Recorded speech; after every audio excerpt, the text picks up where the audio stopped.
தமிழக வெற்றி கழகத்தின் 2ஆம் ஆண்டு தொடக்க விழாவில் அதன் தலைவர் விஜய் கலந்து கொண்டு உரையாற்றினார். அதில் அவர் பல்வேறு விஷயங்கள் குறித்து பேசியிருக்கிறார். கல்வி நிதியை வழங்குவது ஒன்றிய அரசின் கடமை என்று குறிப்பிட்டிருப்பது முக்கியத்துவம் பெற்றிருக்கிறது. எந்த கட்சியும் குறிப்பிடாமல் இந்த முறை விஜய் விமர்சித்திருக்கிறார்.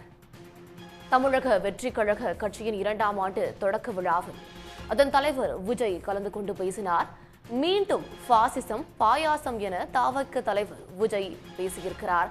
மொழி திணிப்பு பற்றி பேசிய விஜய் ஹிந்தி திணிப்பு என்று நேரடியாக குறிப்பிடாமல் புறக்கணித்திருக்கிறார். முதன்மையான அரசியல் கட்சியாக தவிக உருவெடுக்கும் என்று விஜய் பேசியிருக்கிறார். மேலும் 2026 தேர்தலில் வரலாறு படைக்கும் என்றும் அவர் பேசியிருக்கிறார். விஜயின் பேச்சில் 3 முக்கிய அம்சங்கள் இடம்பெற்றிருக்கின்றன.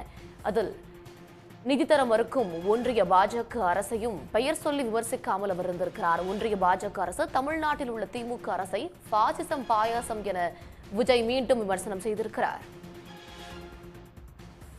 இது பற்றி நம்முடைய கருத்துக்களை பகிர்ந்து கொள்வதற்காக தமிழ்நாடு காங்கிரஸ் கமிட்டி தலைவர் செல்வி பெருந்தகை அவர்கள் தொலைபேசி வாயிலாக இணைந்திருக்கிறார். சார் வணக்கம்.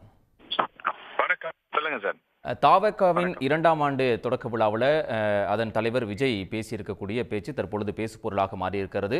இந்த மும்மொழி கொள்கை விவகாரத்தில் மாநில அரசும் ஒன்றிய அரசும் நாடகமானது அப்படிங்கிற ஒரு விமர்சனத்தை வச்சிருக்கிறாரு. அது மட்டும் இல்லாமல் நிதியை தரது ஒன்றிய அரசினுடைய கடமை, அதை கேட்டு பெற வேண்டியது மாநில அரசினுடைய உரிமை அப்படிங்கிற ஒரு கருத்தையும் பேசியிருக்கிறாரு. 2026 தவிக கட்சி வரலாறு படைக்கும் அப்படிங்கிறதையும் பேசியிருக்கிறாரு. உங்களுடைய பார்வை?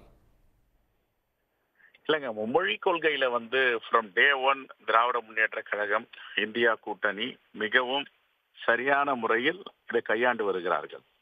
இருமொழி கொள்கை தான் இருக்கும் என்று ஜவஹர்லால் நேரு பிரதமராக இருக்கும் பொழுதும், லால் பகதூர் சாஸ்திரி இருக்கும் பொழுதும், அன்னை இந்திரா காந்தி இருக்கும் பொழுதும், தலைவர் ராஜீவ் காந்தி, நரசிம்மராவ், மன்மோகன் சிங் எல்லா பிரதமரும் இருமொழி கொள்கையில உறுதியாக இருந்தார்கள். கூட்டாட்சி தத்துவம், ஜனநாயகம், இந்த அடிப்படையில் ஆட்சி நடந்தது. ஆனால் இப்பொழுது மும்மொழி கொள்கையை கொண்டு வருவதற்கு என்ன காரணம், எதற்காக இந்தியை திணிக்கிறார்கள் என்பதை விஜய் தான் அவர்களை கேட்க வேண்டும்.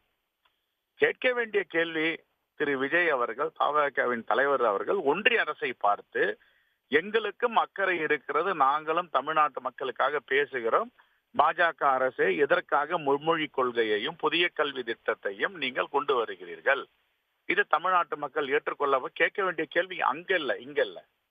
அதனால் அதே மாதிரி நிதிகளை பெற வேண்டும் என்று சொல்லுகிறார் என்றால் ஒன்றிய அரசு கொடுக்க வேண்டும், நிதிகளை பெற வேண்டும் என்றால் இதுக்கு மேல என்ன பண்ண முடியும்? தடி எடுத்துட்டா போய் நாடாளுமன்றத்தில் நிற்க முடியும்? எங்களுடைய நாடாளுமன்ற உறுப்பினர்கள் 39 பேர், புதுவை உட்பட எல்லோரும் மாநில சுயாட்சி, மத்தியில் கூட்டாட்சி, ஜனநாயகம், அரசியலமைப்பு சட்டம் இதில் என்ன சொல்லுகிறது, கூட்டாட்சி தத்துவம் என்ன என்று தொடர்ந்து தமிழ்நாட்டு மக்களுக்காக குரல் கொடுத்து வருகிறார்கள். இதுக்கு மேல என்ன செய்ய முடியும்னு அவர் நினைக்கிறாரு? கொடுக்காதது ஒன்றிய அரசுடைய தவறு. ஒன்றிய அரசு பிடிவாதம் பண்ணது, மாற்றாந்தாய் மனப்போன்மையோடு தமிழ்நாட்டை வஞ்சிக்கிறது, தமிழ்நாட்டை அரசை வஞ்சிப்பதாக நினைத்து தமிழ்நாட்டு மக்களை வஞ்சிக்கிறது. ஆகவே இதையெல்லாம் அவர் கேட்க வேண்டிய கேள்வி ஒன்றிய அரசை பார்த்துதான், நீங்க ஏன் தமிழ்நாட்டு நலனில் புறக்கணிக்கிறீர்கள்னு. ஆகையால 62 வாரமோ 42 வாரமோ அவங்க தான் எதிர்கட்சின்னு சொல்றாங்க அப்படின்னா இதைத்தானே கேட்கணும். இதுதானே ஜனநாயகம், இதுதான நடைமுறை, இதுதான் சரியா இருக்கும். தமிழ்நாட்டு மக்கள் பார்த்துட்டு இருக்காங்க. இன்னைக்கு தமிழ்நாடே ஒன்றிணைந்து 39 நாடாளுமன்ற தொகுதியிலும் 8 நாடாளுமன்ற தொகுதி எடுக்கணும்ட்டு பாஜக முயற்சி செய்யுது. இதை எல்லோரும் சேர்ந்து முறியடிக்கணும், தமிழ்நாட்டினுடைய உரிமை.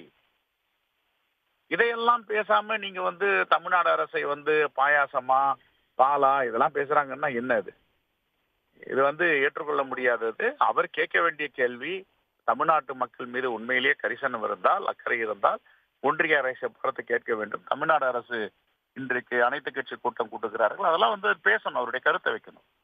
எதிர்க்கிறோம் என்பதற்காக எதையும் எதிர்க்கக்கூடாது. இதுதான் என்னுடைய பார்வை. இதை நான் பதிவு செய்கிறேன். நன்றி சார். இணைப்பில் உங்களுடைய கருத்துக்களை பகிர்ந்து கொண்டமைக்கு மிக்க நன்றி.